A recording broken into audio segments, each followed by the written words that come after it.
আজ বাজারে fresh pomfret পেয়ে বাবা এসে বাড়িতে বলল যে আজ তাহলে পমফ্রেটের ঝাল রান্না করো। তো ফার্স্টেই পমফ্রেটের ঝাল রান্না করার জন্য ফার্স্ট আমরা এখানে পমফ্রেট নিয়ে নিব।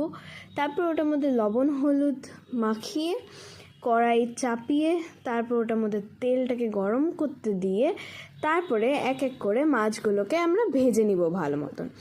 যেই মাছগুলো ভাজা হয়ে গেল তারপরে এখানে আমরা ফোড়নে দিব মেথি, তারপরে পেঁয়াজের পেস্ট যেটা আমরা কেটে রেখেছিলাম পেঁয়াজ, ওটার মধ্যে পরিমাণ মতন লবণ হলুদ লঙ্কার গুঁড়া জিরার গুঁড়া দিয়ে আর দুটো কাঁচা লঙ্কা দিয়ে ভালো মতন নেড়ে চেড়ে তারপরে পরিমাণ মতন জল দিয়ে তারপরে একটু ফুটলেই মাছটাকে আমরা দিয়ে দিব। দিয়ে তারপরে ওটা যখন একদম শুকিয়ে আসবে রেডি আমাদের পমফ্রেটের ঝাল। তোমাদের কেমন লাগলো বলো আমাকে কমেন্টে, আর সাবস্ক্রাইব লাইক শেয়ার কমেন্ট।